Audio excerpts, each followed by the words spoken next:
शिव भगवान वाच, भगवान ने ही समझाया है कि कोई मनुष्य को भगवान नहीं कह सकते।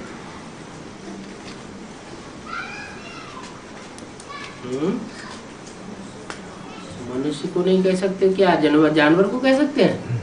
भक्ति मार्ग में तो जानवरों को भी भगवान का अवतार बताई दिया है। घोड़े का अवतार, कच्छ अवतार, मत्स्य अवतार, फिर किसको कहा जाता है भगवान का अवतार? भगवान वाच मनुष्य को भगवान नहीं कहा जा सकता। मन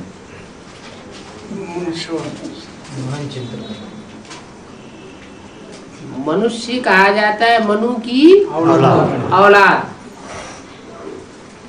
मनु अर्थात ब्रह्मा, जिसको मन है, बहुत चलायमान, और मनु की औलाद कहे गए मनुष्य। जब मनु को मन है तो मनु की जो औलाद होगी उसका भी मन जरूर चलायमान होता होगा। तो जिनका जिनका मन चलायमान है वो मनुष्य विकारी हुए या निर्विकारी हुए? विकारी हुए। तो इसलिए मनुष्य को भगवान नहीं कहा जा सकता।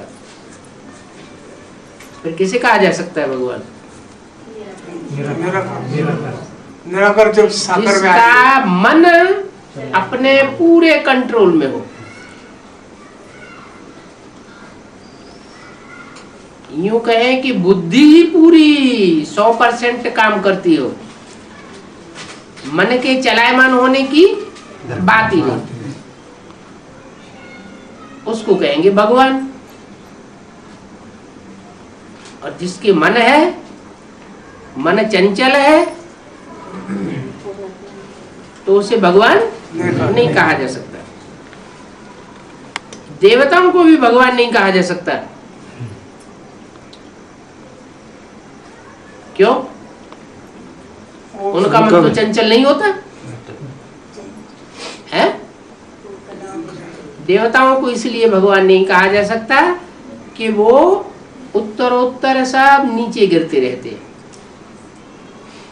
भगवान कभी गिरती कला में नहीं जाता। भगवान तो एक ही निराकार है। क्यों?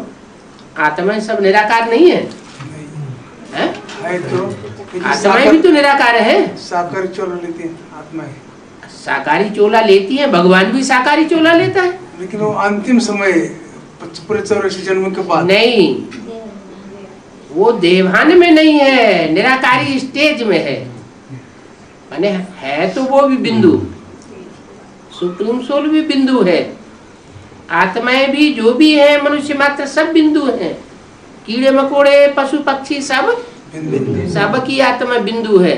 लेकिन अंतर क्या है? उनको देह का भान नहीं, देह की आकर्षण नहीं। किनको?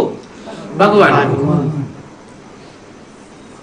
उनका कोई भी साकारी व आकारी रूप नहीं कहा जा सकता है। इसलिए कन्नड़ मूल्य में कहा है, साकार को भी भगवान नहीं कहेंगे, निराकार को भी नहीं कहेंगे, आकारी को भी भगवान नहीं कहेंगे। फिर किसे कहेंगे? इसी मुरली का अनुवाद होगा कन्नड़ में। उसका कोई भी साकारी व आकारी रूप नहीं है।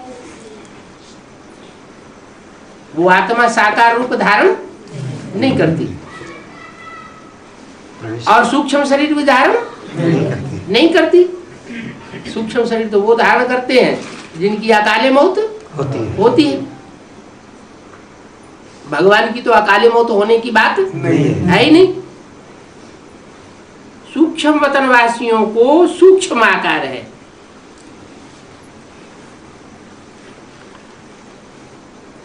भगवान को सूक्ष्म आकार भी नहीं,